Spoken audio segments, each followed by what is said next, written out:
And then after I started my meditation practice, then I realized that I have to count my attainments. And in the book, they talk about the gap and the gain, right? So let's just discuss what that is. Don't know how to deal with it. I'm so habituated to living in the deficit. Lots of love and welcome, welcome, welcome. Hello, Shireen. Hello, Brother Michael. So today we're diving into this very common problem of feeling like no matter how much you do, it's never enough. Even if you get success, it's not enough success. If you get stuff, it's never enough stuff. If you buy something, it's not the best thing, you need something else. We live in a society that no matter what you have, there's always more, and you haven't got enough, and you should have more. And even if we achieve things in our life, like we might work really, really hard to finish a project, and then we're not happy about it, and we want something else, and then we do this other thing. So whether it's how many followers do we have, or how much success do we have, or how much money do we have, or how much stuff do we have, it never ends. And most people feel chronically discontented, chronically like lacking something, chronically desiring something that isn't there. And this just goes on and on and on. Billionaires feel like they still don't have enough money and don't have enough success. So it doesn't make any difference what scale this is. It just keeps on going. Luckily, there is a cure to this chronic problem, and that's what we're diving into today. So welcome, welcome, welcome. Hey, Brother Michael. Hello. It's been a while. It has been a while, yeah. We record these in batches, and so it's been some time. And we were thinking about this. I went to India, came back. Came back from India, and here we are after all these weeks. And we had to figure out how to get the recording equipment working yet again, which took us quite a long time. So this book here, it's called The Gap and the Gain, right? And it's a business book. It's called The High Achiever's Guide to Happiness, Confidence, and Success. And the principles in this book are something that we talk about in our meditation training. And I thought they did a really good job of sort of putting language to some of these things. So what we're diving into is this feeling that no matter what we do, we always feel lack, right? There's like a chronic sense of something always missing. And in the book, they talk about the gap and the gain, right? So let's just discuss what that is briefly, and then we can dive into it more. So the gap is where, let's say here we are today, right? And we have a certain amount of happiness, a certain amount of money, a certain amount of relationship success, a certain amount of project success, blah, blah, blah, blah, blah.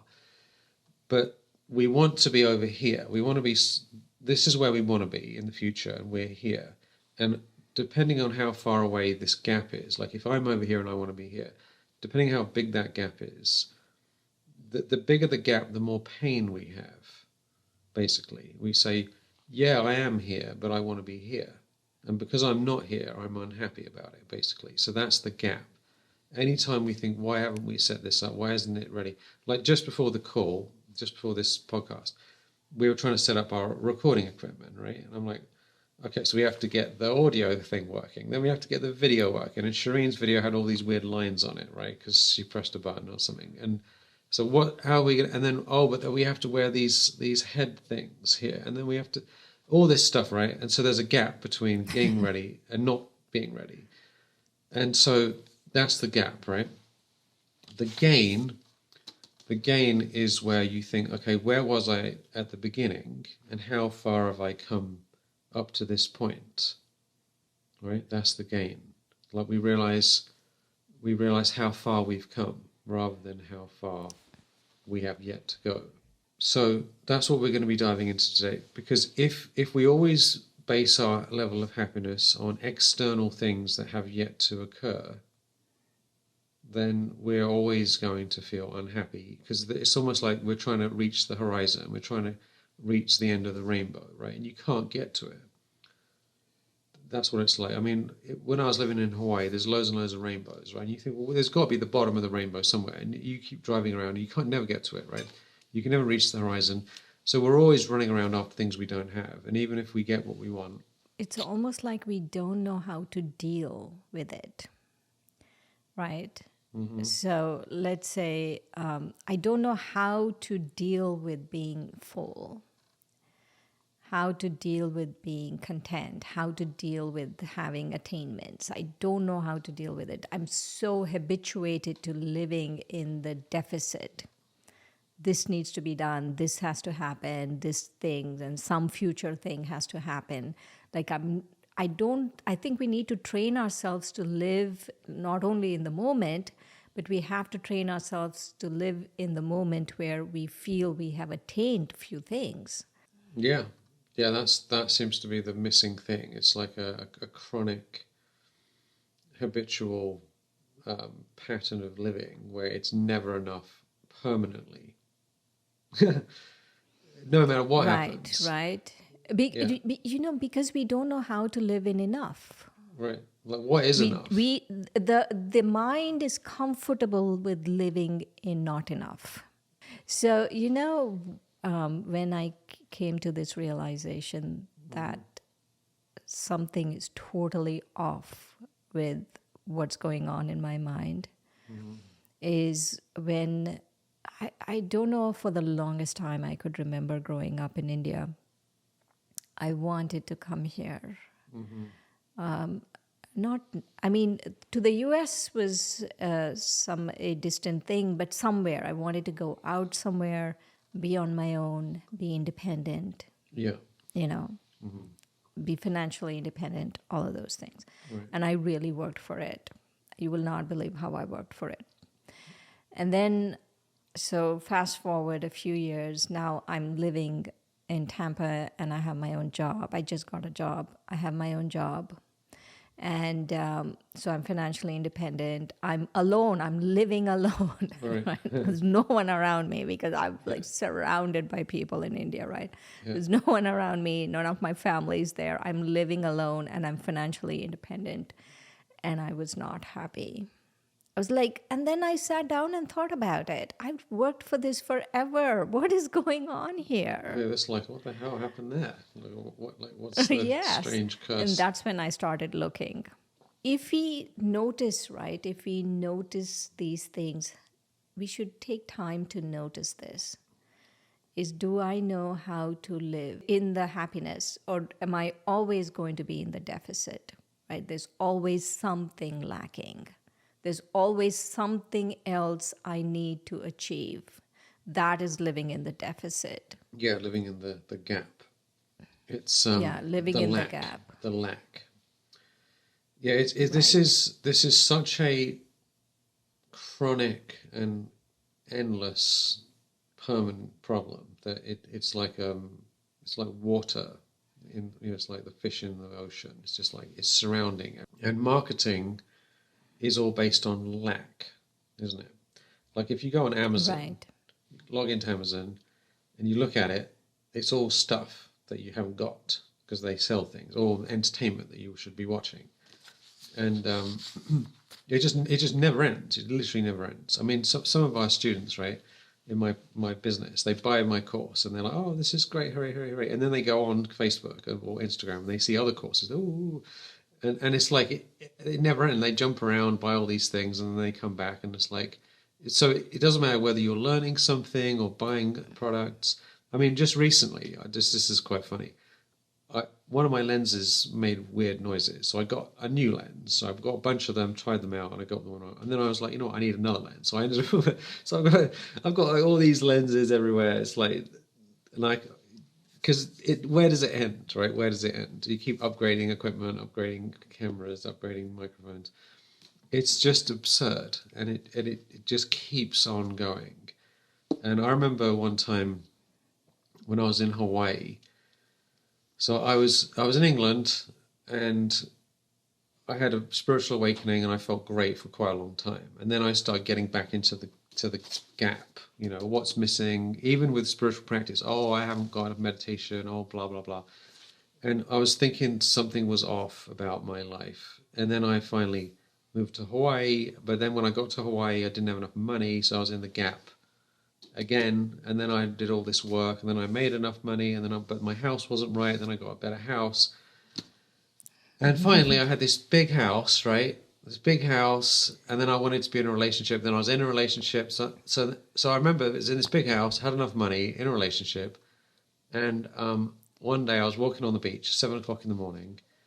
The sun was coming up on the ocean. You could see it rising over the horizon. It was pristine, beautiful weather. Just the wind was perfect, the breeze, everything, the sand. It was totally silent. And I was walking there and I'm like, everything is perfect. Like, this is just pristine. It's pristine. But I felt stressed. I felt something was off. I remember, I was like, why am I feeling something's off when I got everything I want? Like, what is it? And what I realized is that getting what we want actually, for a start, is uncomfortable, right? Because there's a part of us that is driving our behavior all the time. Like, it's on a mission. Like, there's kind of like the ego part is like, I have to run around and do all this stuff, right? And it's force. It's got like this push energy. And when you finally push enough and you get what you want, that push energy doesn't need to do that anymore. And it leads to actually an existential crisis on some level. Right? So I was like, hang on a minute, I got everything I want. And this part of me kind of just went silent.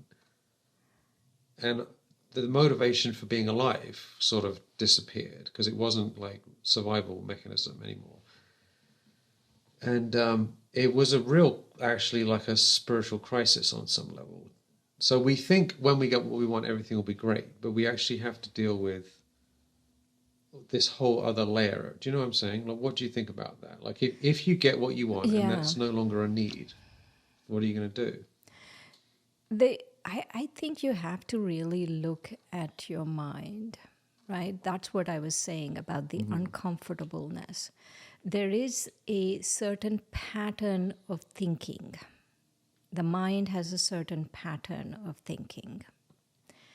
And if the mind is not in that pattern of thinking, it's very uncomfortable.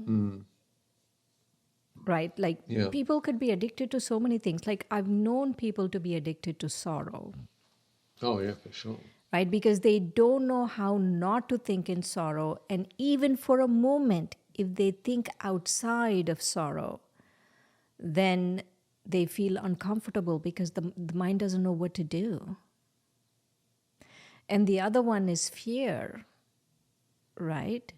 The mind, people are in so much fear and worry that they don't understand how to live, how to think with no fear and no worry.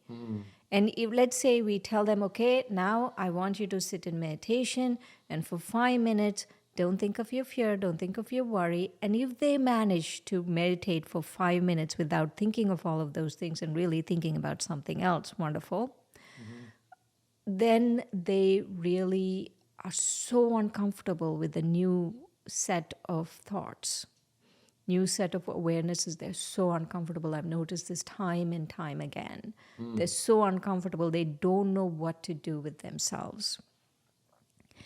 And so I feel that so you need to really look inward, right? I remember, going back to when I came back from India and, when I came here from India and stuff, that I had to really figure out what's going to make me happy, not this external thing, right? Internally, what is really going to make me happy. And I remember thinking, first, I need a purpose. And second, I need to be of service to humanity. Right? I have to be of service. Otherwise, I'm not going to be happy, even though they are external things, right? Having a purpose, being of service, whatever, right? It is my measure. It is not, oh, if you have this and this and this, someone telling me, but this is my measure. And then after I started my meditation practice, then I realized that I have to count my attainments. But initially, those were the two things I really thought. I need a purpose, and I need to be of service to humanity. Because some people's purpose could be just making money, right? But for me, that wouldn't have been enough. I really needed to be of service to humanity.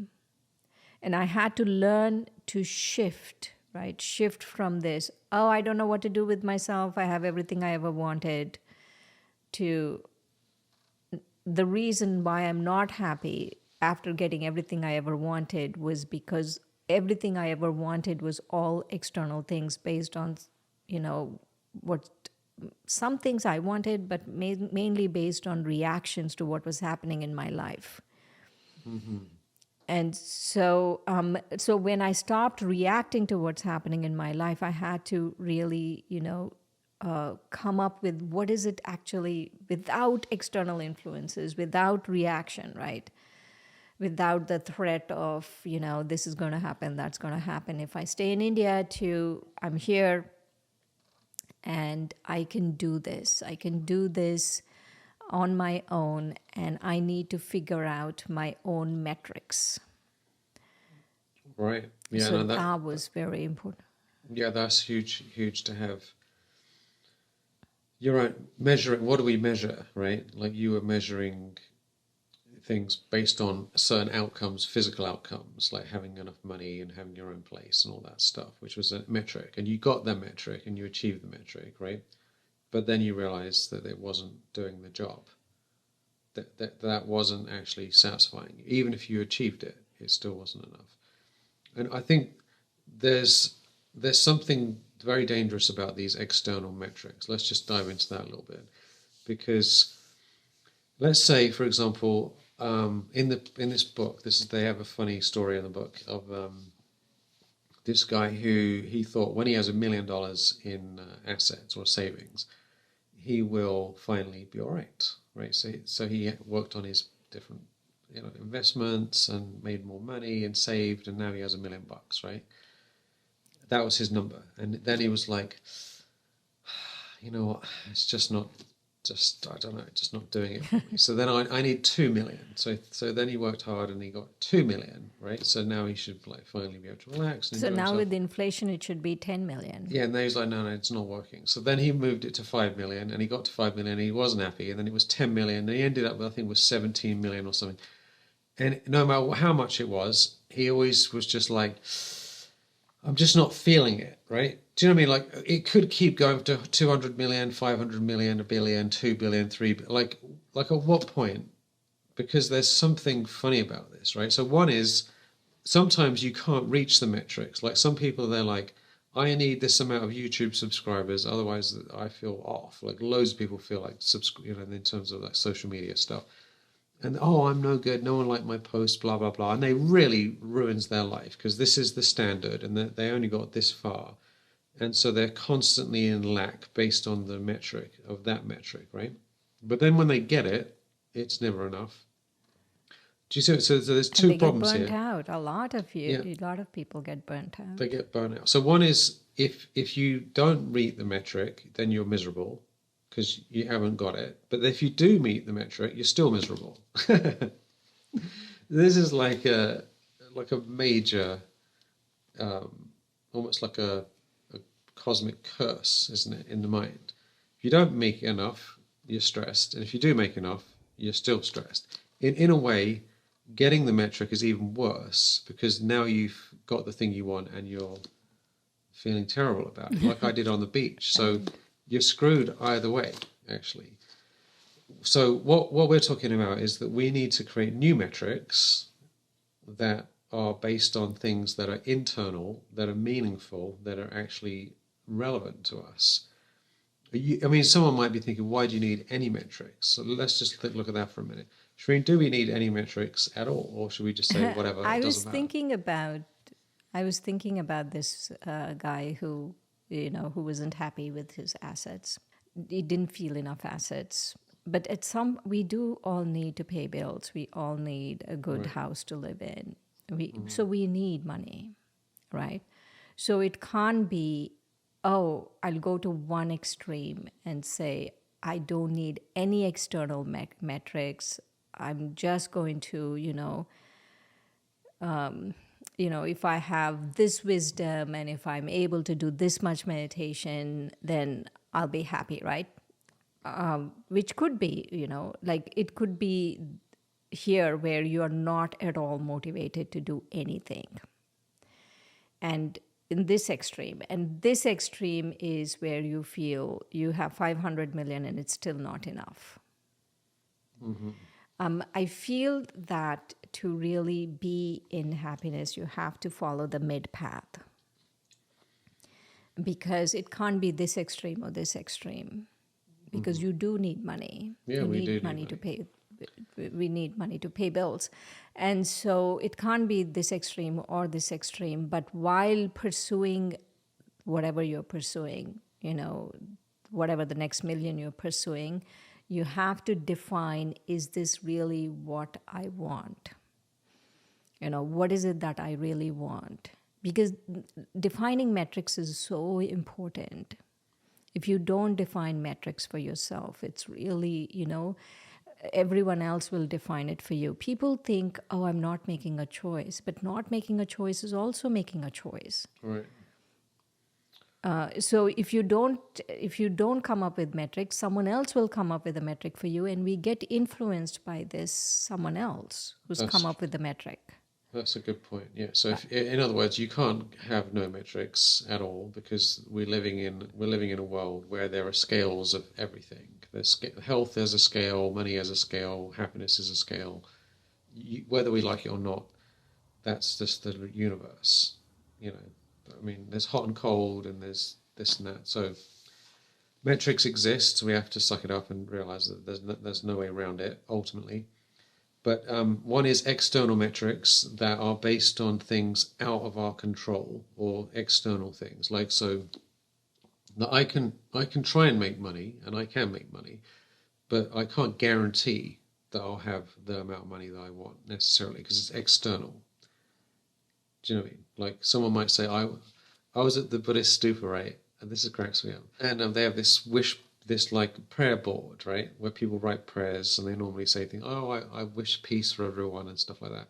And I looked at it, and I saw some woman who was just writing, and I went up there and see what she wrote, and I looked at what other people wrote.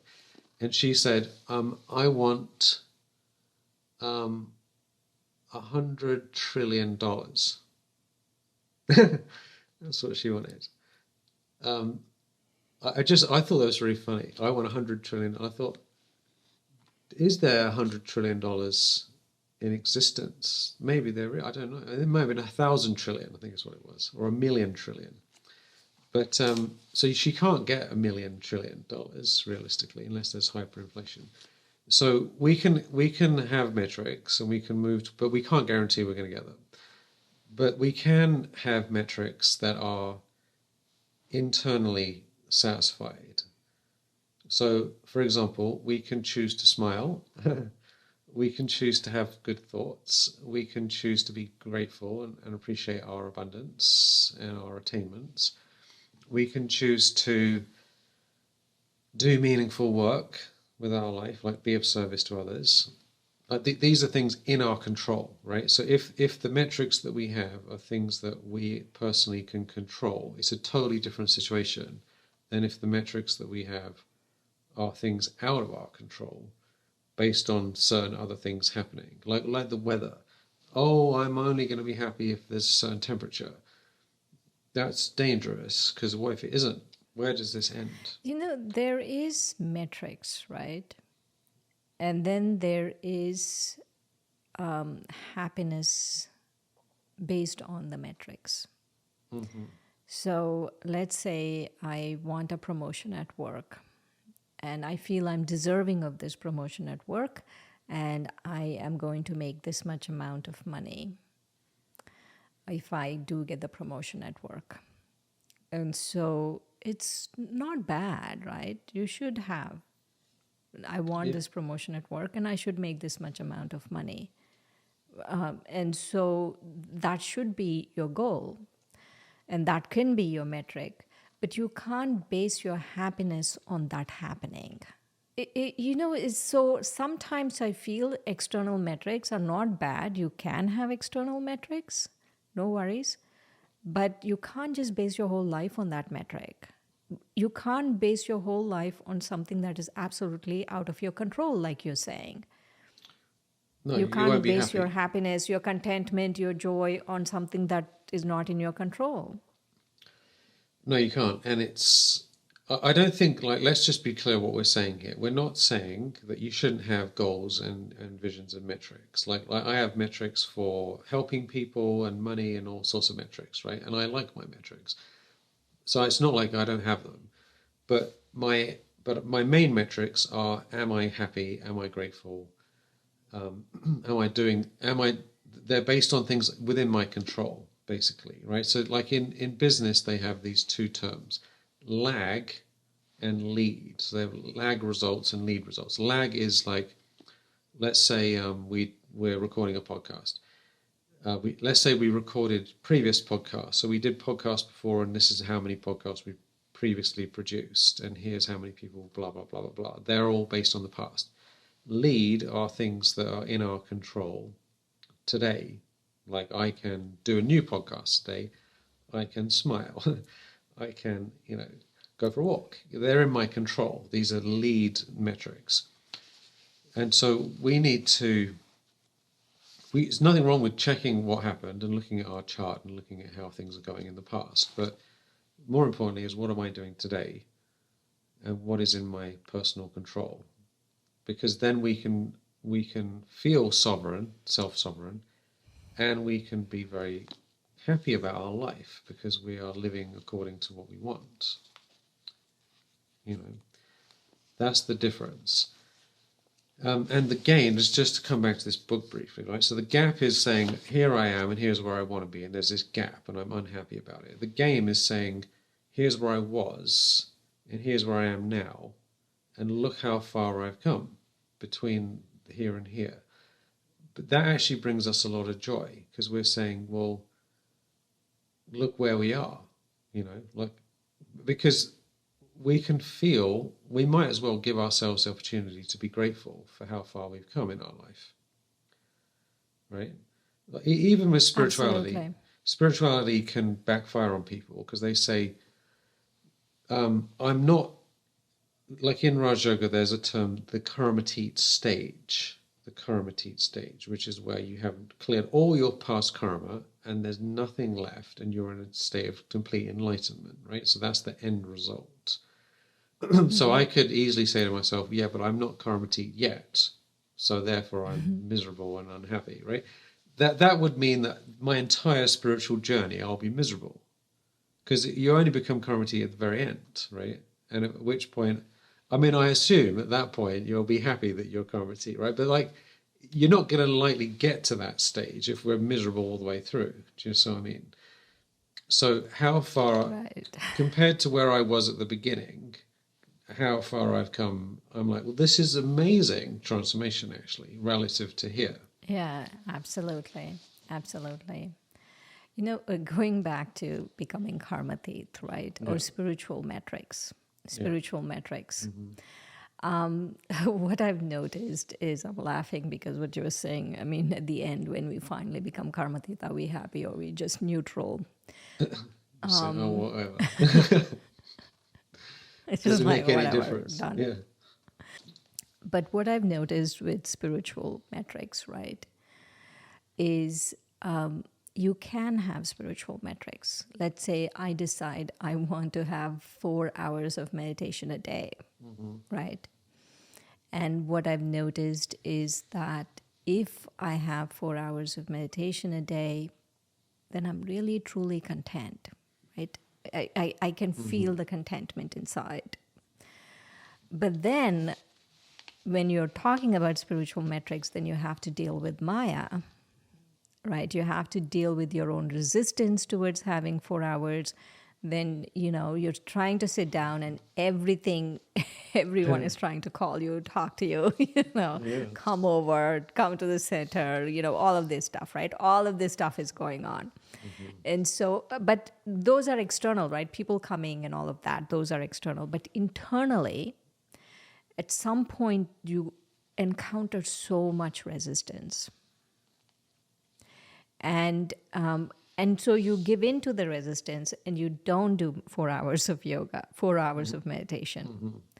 And what happens is then you really don't feel content, right? There is a real feeling of, oh, these are internal metrics that I have set for myself. These are not external things that anyone has set for me. These are the ones that will make me happy. I've done it in the past and they've made me feel very happy, but now I'm not able to do it.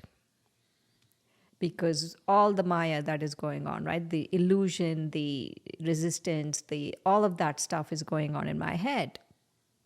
And then you realize that contentment, even though it's like we say it's the greatest treasure, right? It's the greatest personality, contentment. It's not that easy to come by. No. You know, it's like because you're setting yourself a metric and then you're not able to meet the metric. Well, what do you do about that? I mean, like if you said if you have 1 second of remembrance and that's the metric, then you'd be winning, wouldn't you? But in my heart, right, that's not enough. I've tried it. I've tried to tell myself, oh, it's okay, whatever I'm doing. And then I'm not, I can't fool myself. How long can you fool yourself? No, but what I'm saying is what's the solution then? I feel the solution is even after setting yourself internal metrics, you have to account for Maya. You have to account for your own resistance. You have to account for the way your mind works, the habitual nature of your mind.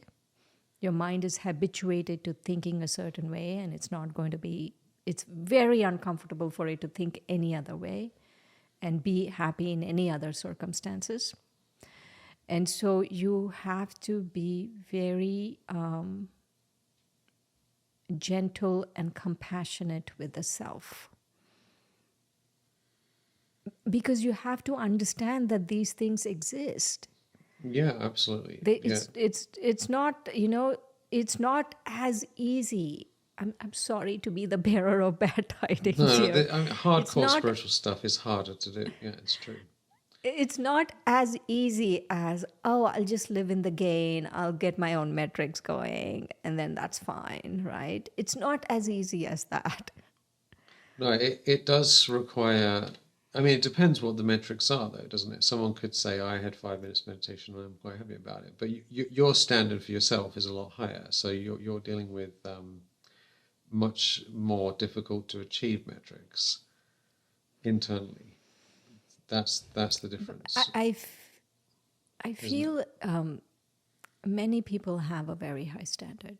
Yeah, right. I'm not saying everyone has a high standard. You have a high standard. Yeah, I have a high standard. And many people have a high standard.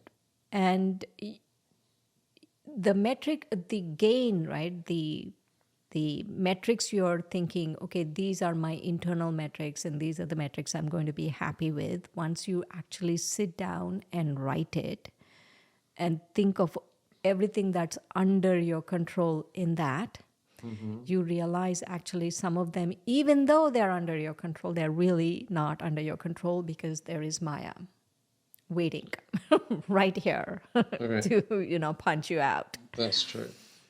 Yeah, well, Maya is the sort of X factor in the whole thing, isn't it? I mean, Maya's, the interesting thing is Maya's the one causing all the problems in every context. So whether someone says, I want this amount of money and I haven't got it, that's Maya. Whether they get the money and they're not happy, that's also Maya. And then whether you say, I want to just have meditation and that's my metric and I can't do it, that's also Maya. So like Maya's omnipresent, like surrounding everything, trying to mess us up. Hooray, isn't that? I just realized realized that we need to maybe define Maya, do you think? We should probably say what it is. We've talked about it previously. Who is this omnipresent Maya causing all this trouble everywhere? I know, right? People say God is omnipresent, but actually Maya is omnipresent and God not. So Maya is actually, the word Maya is illusion. But Maya is the illusion created by the five vices in the soul. And so because of the vices, right, then there is an illusion that's created within the soul. And what happens is not only an illusion is created within the soul, but there's a conversation inside the soul because of the five vices. And someone was recently asking, oh, but isn't the soul pure? I said, no, the soul originally is pure, but there is a lot of mud on the soul, right? Think of it not like mud, but like alloy. If you have, let's say, gold, right? And 24 karat gold, and then you make it 22 karat gold to make it jewelry. And you put some copper alloy in it.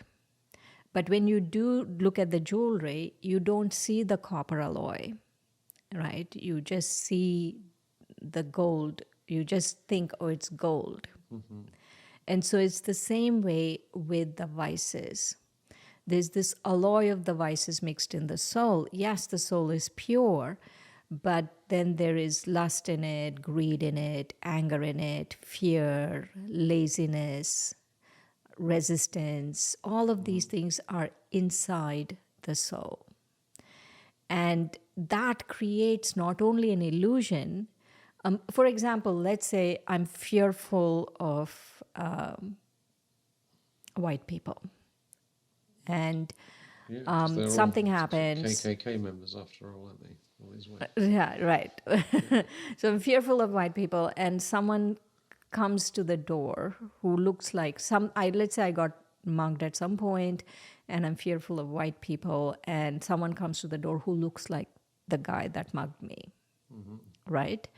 And so what's going to happen? Because I have fear, and also it could be a safety mechanism, but let's say he's harmless, whatever. Because of my fear, all of these thoughts will start running in my mind. And there's a whole conversation in my mind. That is Maya. Right. The internal reaction to it. Yes. And so when you were saying, right, if I want $1 million, I don't want to create a metric, I'm lazy, that's Maya, right? Because there's a whole conversation, oh, what's the point? I don't need this. Yeah, exactly. Yeah. Yeah. That could be Maya. It could be Maya if I get $1 million or 17 million, was it that guy who wanted, got $17 million, and I'm still like, oh, it's not happy. Then, that is also some kind of a greed and attachment issues going on there. And so that's also Maya, right? But there are different aspects of it.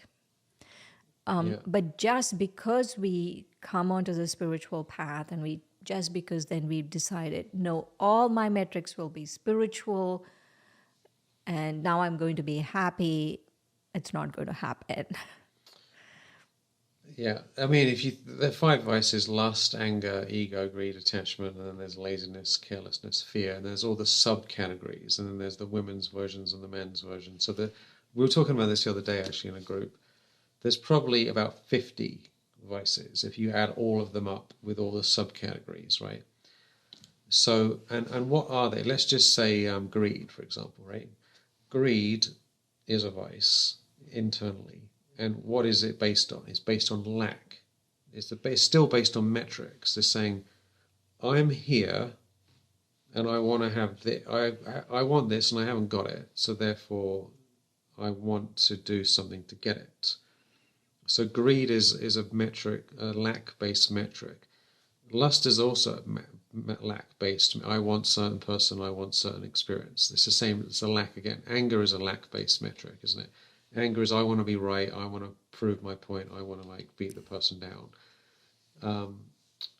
Ego is I want to be praised and I want, certain status, blah, blah, blah. They're all lack. All of them are lack, aren't they? So they're all, I want this and I'm over here and I haven't got it. And the vice is pushing the person in the direction of achieving that end goal. And then once it's achieved, then unfortunately, yet again, it's not enough, is it? Because someone who's got what they want because of greed doesn't necessarily say, well, it's all good now, isn't it? Hooray. Yeah, but because greed is a very hard master to please. All of them are, It's aren't never they? pleased. It's never enough, yeah. So there's just like a masterclass in metrics, really, what we've been talking about today. This is all going on in the back of our head. I haven't got enough of this, and I want a bit more of this, and they're all fighting for their, like, yeah, but it should be up here, and it's only down here, and we haven't got enough, and we want more and more and more. And then you get it, and then you deal with more of it. Yeah, more of it, because like you were saying just now, right? All of them, whether anger or lust or whatever, right? It's never enough. Greed, never enough. And one of the things that happens, I feel, with this is that because they are such hard masters to please, right? They're never content. They're really never content, never satisfied. Recently, I was had to come in connection with someone who's very controlling. And so this person wanted me to do something, and I didn't do it. And this was in India. And she came to me and said, all people from America, I've noticed, they don't listen, they don't do it, this and that, right? So I said, okay, I'll do it. And I'll do whatever she's asking me to do. Mm-hmm. So I start doing it, right? And she said, okay, it was something I had to do for my health. And she said, okay, I want you to do it now and now. So it was initially just do it. And then she said, no, now you have to. Then I started doing it once a day. And she said, no, now you have to do it 2 times a day. Right? So then I said, okay, let me do it 2 times a day. So I started doing 2 times a day. And then she came one day and said, did you do it? Right? And I said, no, I didn't. And I was going for lunch. I said I was going to go for lunch. And she said, no, I don't want you to go for lunch. I want you to go do this and then go for lunch. Right? And then at that point, I realized there's never pleasing this person. No. Never. It's going to be 3 times a day, 4 times. Take your pills, do this thing, do this practice. Do this, right? It's never going to be enough. And I thought, oh my God, this is the way the vices work. Yeah. This is what happens with the vices. That is why the gap really is the vices overtaking the soul. That's the gap. Mm-hmm. It's completely overtaken. And I was sitting there and I was thinking, because that morning in our lesson, in the morning lesson, it came that in the golden age, that right, we believe that there is going to be a golden age for humanity. And in the golden age, there are no vices, right? Absolutely no vices. And so I was sitting there and imagining this world where there's no trace of any of the vices. There's no anger, there's no lust, there's no greed, there's no ego. Just nothing is there. If you're enjoying this podcast, I invite you to click those subscribe and like buttons if you want, because it helps grow the channel. Thanks so much. Back to the podcast. And everyone feels they've attained everything. See, that's the difference. There's a feeling of gain. That is why they feel they've attained everything, because the alloy of the vices are not on the soul. The alloy is not mixed into the soul. Yeah, well, contentment is... So there's 2 things here. One is the vices cause desires. The vices are all basically can be condensed as desire, ultimately, because they're all based on lack, aren't they? So one is desire and lack, and in various ways. And the other is attainment and contentment and feeling of fullness, isn't it? And the whole point of meditation, ultimately, like what the Raja Yoga practice is, consider yourself a soul, not a body, because that gets rid of a lot of the vice consciousness, because we think, oh, I'm actually a spiritual, but spiritual being doesn't need anything, right? It's the body and body consciousness. And then connect with God, and God has got good vibrations. So then we can receive good feelings into us, and those good feelings lead to a feeling of attainment, a feeling of satisfaction and gratitude and success. And because we feel success, we're in the gain. We reach the gain from meditation, and so then we can say, yes, I feel I've attained something here. And then after that, Maya comes and says, yeah, that's fine, but what about all the stuff you haven't got?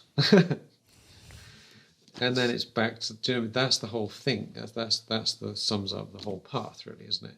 One is that we receive spiritual attainments and we feel great.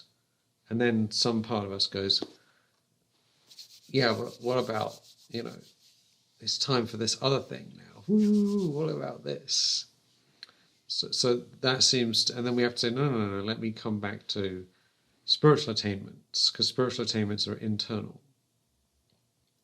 And the gap is all about external attainments. So this is the game of life, isn't it, really? The spiritual journey is to say, how much time can I sit there or walk around and with the spiritual energy giving me what I want, rather than things, people, situations, money, whatever. Yeah. I feel that all of us finally, right? All of us should take some time, go for a walk, sit down somewhere, go to the beach, somewhere away. If you're in part of a family, away from your family, and really take stock of what will make your heart happy. Mm-hmm. Write down all the list of the things that will make your heart happy, and strike out anything in the list that is not totally in your control. Mm.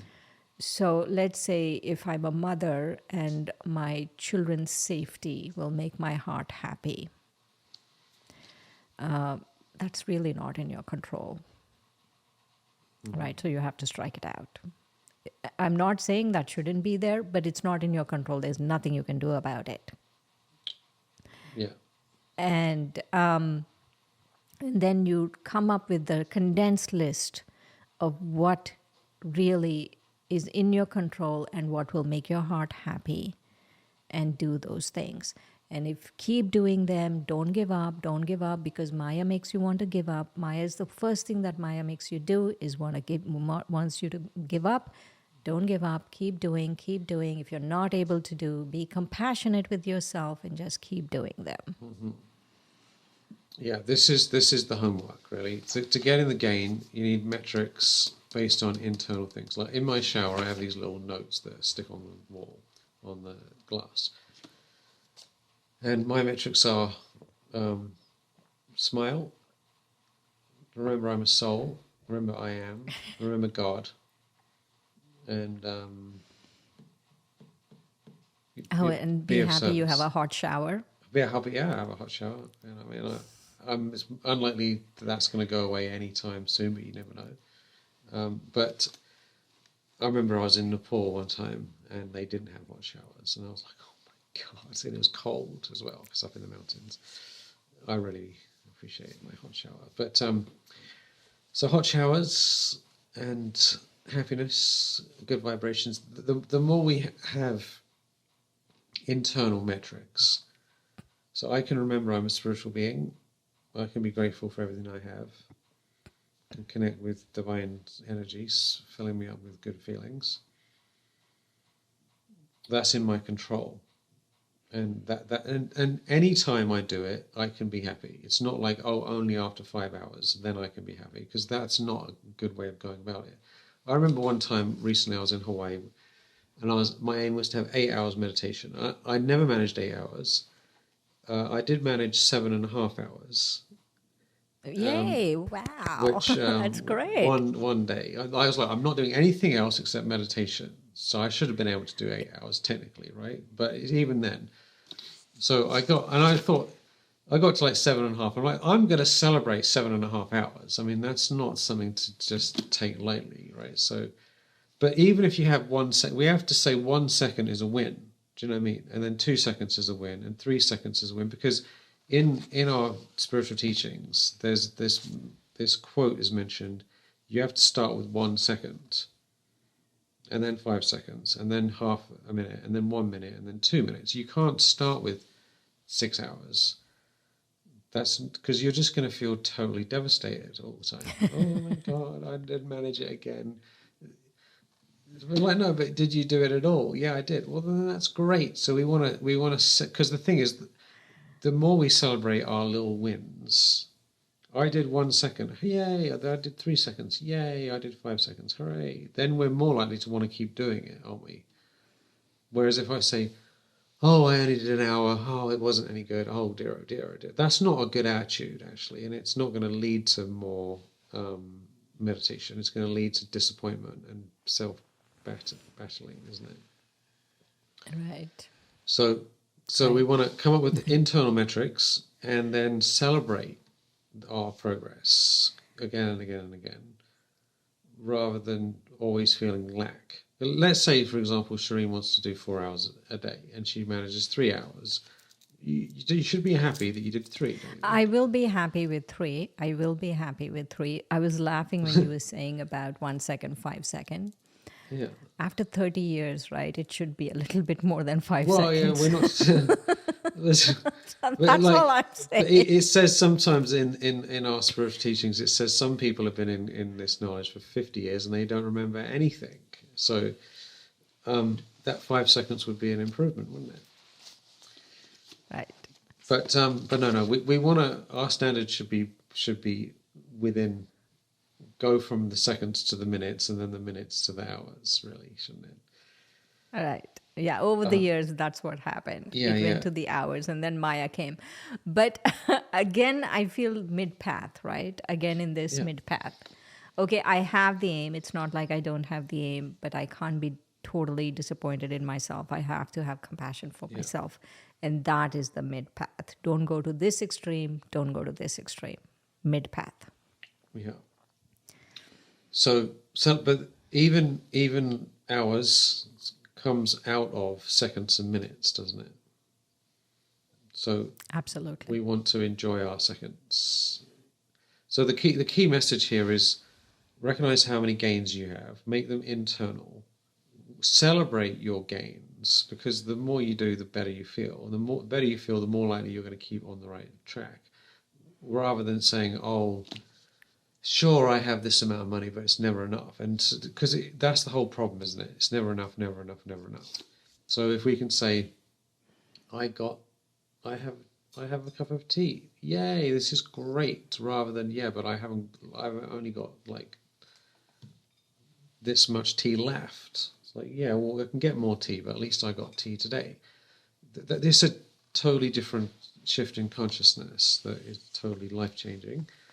So come up with your metrics, think about what it is that's a win, celebrate your wins, and you'll feel profoundly better in your life. And if you go on the internet, you'll see it everywhere. Oh, wouldn't it be cool if you should get this and buy this and this? And there's nothing wrong with buying things, but let's at least start with our success and then think, do I really need another one of those things, really and truly? Or not. So Not probably right. not. Yeah. So let's have a Probably blessing. not. Yeah, probably not. But especially with physical things, right? Yeah. You want to pick a number, or you want to Let's have 108. do a random? 108. 108. Worthiness. Yay. You embrace a humble attitude and serve others from your heart, understanding that shortcuts will only lead you astray.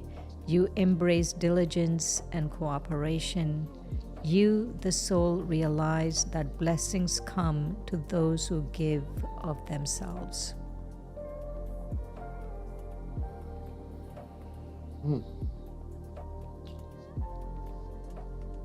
Yeah, that's beautiful. That's internal metrics right there. Blessings come to those who give of themselves. So thank Wonderful. Thank you so much. you. Yay. Winning. See, we managed to record a podcast, didn't we, after all our technical I know, difficulties. after all of See, that. that's a win. That's a win those right there. So lots of love to everybody. Have a beautiful week and talk to you soon. Om Shanti. Om Shanti.